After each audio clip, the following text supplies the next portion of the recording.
Good morning, students. Welcome to our e-classes. We are going to discuss hypothalamus today. Hypothalamus is master of master endocrine gland. Master of master. So here emphasis is that hypothalamus is controlling pituitary gland and pituitary gland is controlling rest all endocrine glands of a body. So this should be very clear.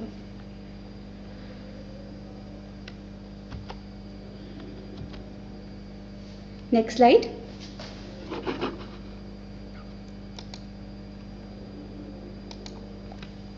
You can see how hypothalamus is a very small neural structure located in the brain. Here, very small structure, thalamus के नीचे है, pituitary के ऊपर है, in close proximity to pituitary. That's why it is called hypothalamus.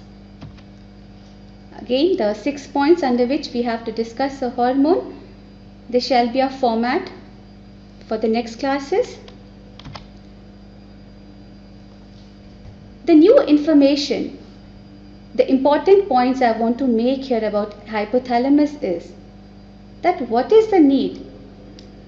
What is the importance of hypothalamus? If pituitary is controlling all other endocrine glands, what is the role of hypothalamus?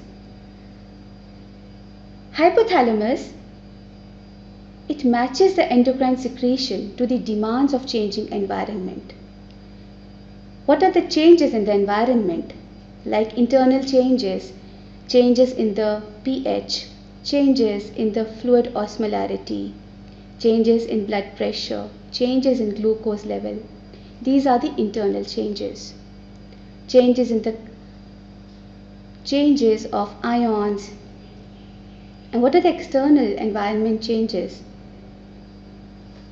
Any odor, emotion, any thought, any sensory stimulus, any tactile, painful stimulus, all this information reaches hypothalamus.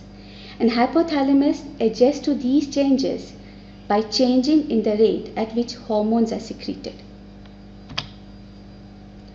Hypothalamus can sense all these changes because it has sensors, chemical sensors. Few cells are specialized to sense changes like periventricular nucleus, supraoptic nucleus. There are many sets of neurons which can sense changes.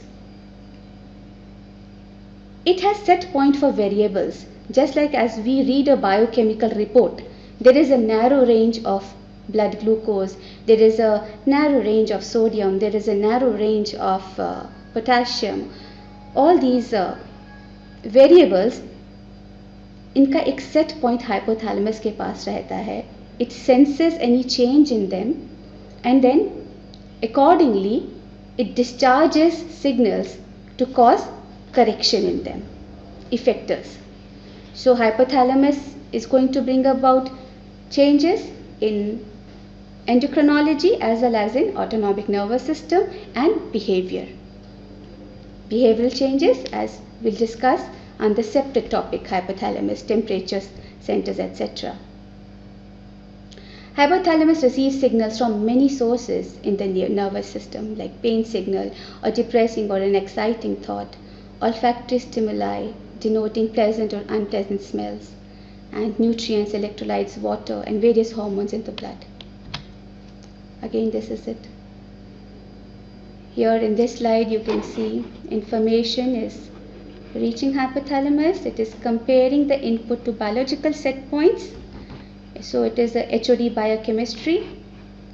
Sensory inputs कहाँ से आ रहे हैं? Visceral, from the viscera, somatic sensory pathways, chemosensory. All this input reaches hypothalamus, and there are very precise outputs through autonomic nervous system, through endocrine nervous system, through behavior responses, somatic motor, like one is hungry, energy level is low, so you go and reach out for food. You go to the kitchen, you open fridge, you take out an ice cream and you eat it. So these are somatic motor responses. Again, it's a repetition. You can go through this slide. another very important thing, hypothalamus senses stress. Hypothalamus is the most important part of the limbic system. So whatever emotional threat, whatever stress we face, it affects hypothalamus. And when hypothalamus is affected, there are bound to be changes in the autonomic nervous system and in our endocrinology. In the next slide, here you can see hypothalamus has sensors, osmoreceptors, baroreceptors. It is sensing BP, it is sensing stress.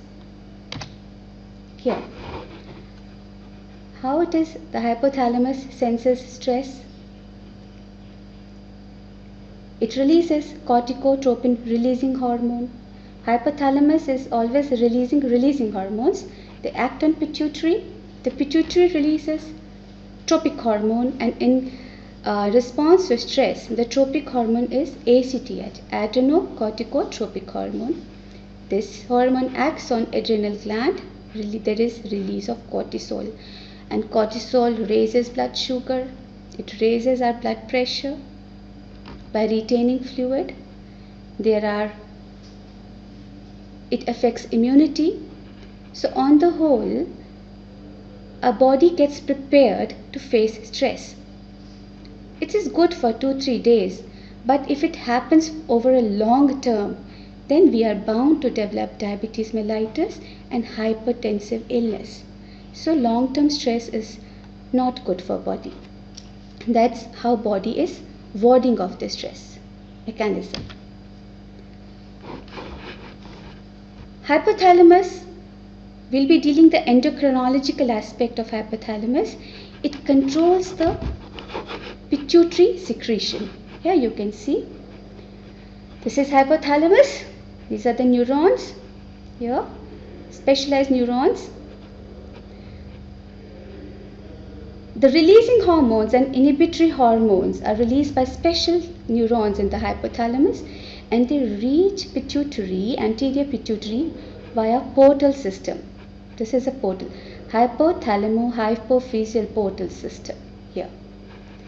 And the posterior pituitary hormones are synthesized by special neurons in the hypothalamus, and they reach posterior pituitary by the nerve endings itself. So there is here, it is the anterior pituitary hormones, the releasing hormones are reaching pituitary by blood, but the posterior pituitary hormones are reaching by nerve endings. And subsequently, these hormones act on pituitary. The special cells, they release tropic hormones, and then they act on the endocrine glands and then on the target tissues. Here. So anterior pituitary secretion is controlled by 5 releasing hormones and 2 inhibitory hormones. Right? This is the hypothalamo-hypophyseal portal system. There are 2 capillary networks here.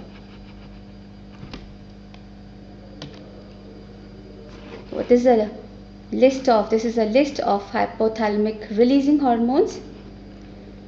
We have thyrotropin releasing hormone, corticotropic releasing hormone, growth hormone releasing hormone, gonadotropin releasing hormone, and there are 2 inhibitory hormones, growth hormone inhibitory hormone, also known as somatostatin, and then there is prolactin inhibitory hormone. Here, what are the role of those releasing hormones? They act on respective cells. TSH, TRH acts on thyrotropes, gonadotropin releasing hormone acts on gonadotropes, CRH acts on corticotropes, growth hormone releasing hormone acts on somatotropes, again somatostatin acts on somatotropes, and PIH, prolactin inhibiting hormone, acts on lactotropes. So important here is there are 2 inhibitory hormones and 5 releasing hormones for anterior pituitary. A question: a 45-year-old woman has a mass in the sella turcica. What is sella turcica? You should know that. that compresses the portal vessels, disrupting pituitary access to hypothalamic secretions. The secretion rate of which hormone would most likely increase in this patient? The answer is which? The primary controllers of ACTH, GH, LH, TSH secretion from the pituitary gland are hypothalamic releasing hormones. So they are secreted into the hypothalamo-hypophyseal portal system. Conversely, prolactin secretion from the pituitary gland is influenced primarily by inhibiting hormone, that is dopamine.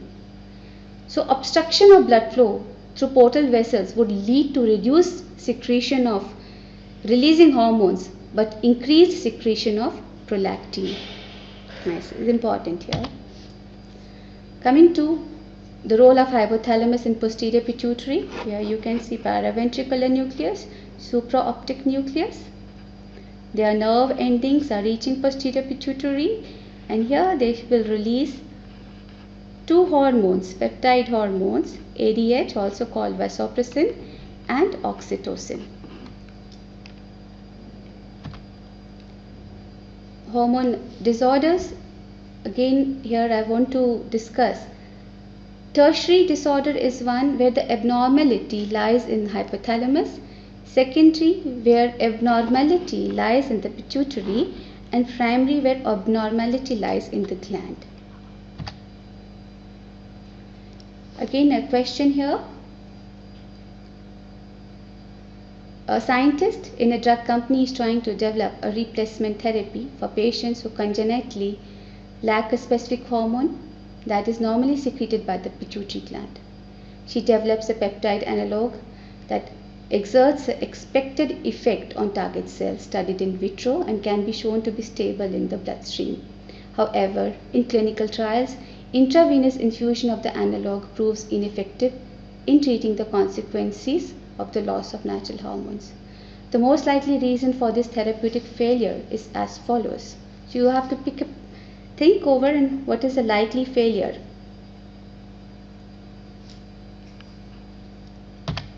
Answer is D. It's very obvious because pituitary hormones are secreted in a pulsatile fashion in response to bursts of releasing factors from hypothalamus.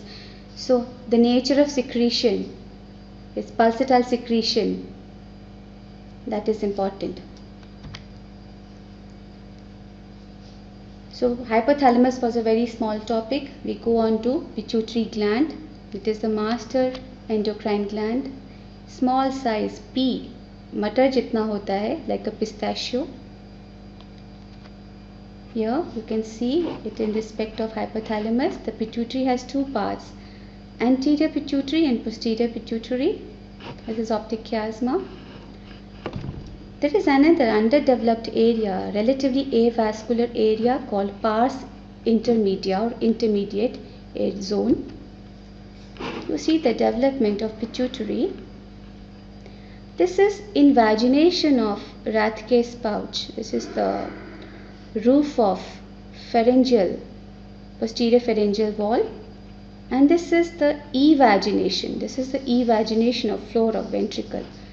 So you can see this is third ventricle, floor, evagination, this is invagination. This portion in gray is going to form neurohypophysis, that is posterior pituitary, and anterior pituitary is formed by invagination of pharyngeal walls. So that explains its epithelial nature. Yeah. Introduction of pituitary, very small size, small 1 centimeter, less than 1 gram in weight, lodged in sella turcica, connected to hypothalamus by pituitary stalk, two parts, anterior pituitary and posterior pituitary, a relatively avascular zone, pars intermedia. Here, everything is quite clear in this picture.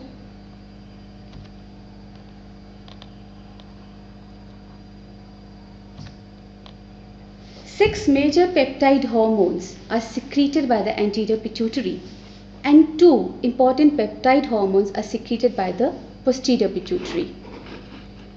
Hormonally active derivatives of pro-opiomelanocortin molecule that regulate skin pigmentation are present in the intermediate zone.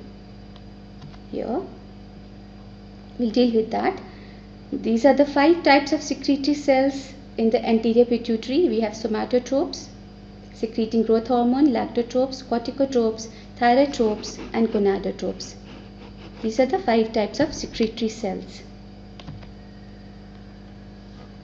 Here, these are the cells. You can see here. Cells. It's very nicely given in your guidance. Intermediate zone is secreting POMC. In mammals, it is the corticotropes of the anterior lobe which synthesize pro-opiomelanocortin. POMC is a precursor of ACTH, endorphins and melanotropins. And ACTH in mammals is a primary regulator of skin pigmentation, whereas in other lower animals, it is MSH, melanocyte stimulating hormone. Metabolic functions of anterior pituitary. You can see the hormones released by anterior pituitary, they are acting on the target glands. Like thyrotropin is acting on thyroid, corticotropin is acting on adrenal cortex, FSH is acting on ovary, luteinizing hormone is acting on ovary, prolactin is acting on the breast. So these are the anterior pituitary hormones.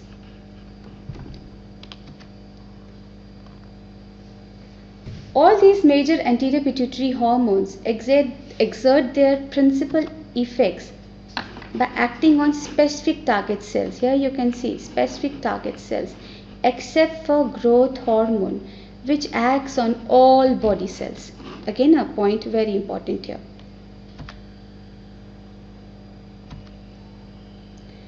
I conclude my today's talk lecture here. Tomorrow my lecture shall be on growth hormone action.